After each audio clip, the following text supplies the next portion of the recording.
ಹಸ್ಬೆಂಡ್ಗೆ urea ಪರೀಕ್ಷೆ, ವೈಫ್ಗೆ scan ಮತ್ತು hormone test. So ಇದು ಸಿಂಪಲ್ ಇವ್ಯಾಲ್ಯೂಯೇಷನ್. ಇದರಲ್ಲಿ ಏನಾದ್ರು ಮೇಜರ್ ಪ್ರಾಬ್ಲಮ್ ಇದೆಯಾ ಅಂತ ನಮಗೆ ಡಿಟೆಕ್ಟ್ ಆಗುತ್ತೆ. ಸೊ ಆ ಡಿಟೆಕ್ಷನ್ ಪ್ರಾಬ್ಲಮ್ ಪ್ರಕಾರ ಟ್ರೀಟ್ಮೆಂಟ್ ಇರುತ್ತೆ. ನಮ್ಗೆ ಏನಾಗುತ್ತೆ, ಹುಡುಗಿಯವ್ರಿಗೆ ಹುಟ್ಟುವಾಗ ಇಷ್ಟೇ ಮೊಟ್ಟೆ ಅಂತ ಇರುತ್ತೆ, ಒಂದು ಫಿಕ್ಸ್ಡ್ ಅಮೌಂಟ್ ಆಫ್ ಎಗ್ಸ್ ಇರುತ್ತೆ.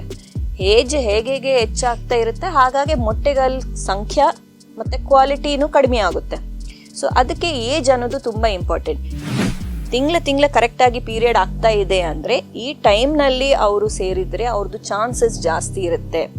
ಬಿಕಾಸ್ ಆ ಟೈಮ್ ಪೀರಿಯಡ್ನಲ್ಲಿ ಅವರಿಗೆ ಎಗ್ ರಿಲೀಸ್ ಆಗೋದು ಜಾಸ್ತಿ ಚಾನ್ಸ್ ಇರುತ್ತೆ, ovulation time.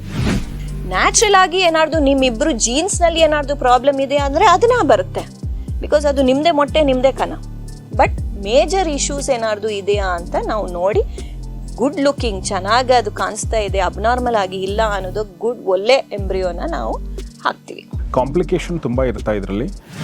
But 99.99% correct doctor, correct fertility centre select ಮಾಡಿಕೊಂಡು ಎಕ್ಸ್ಪೀರಿಯನ್ಸ್ ಇದ್ದವ್ರ ಕಡೆ ಹೋಗಿ ನೀವು ಕರೆಕ್ಟಾಗಿ ಮಾಡಿಸ್ಕೊಂಡಿದ್ರೆ, ಪ್ರೋಟೋಕಾಲ್ಸ್ ಎಲ್ಲ ಕರೆಕ್ಟ್ ಫಾಲೋ ಮಾಡಿದರೆ ಏನು ಪ್ರಾಬ್ಲಮ್ಗಳಿರಲ್ಲ.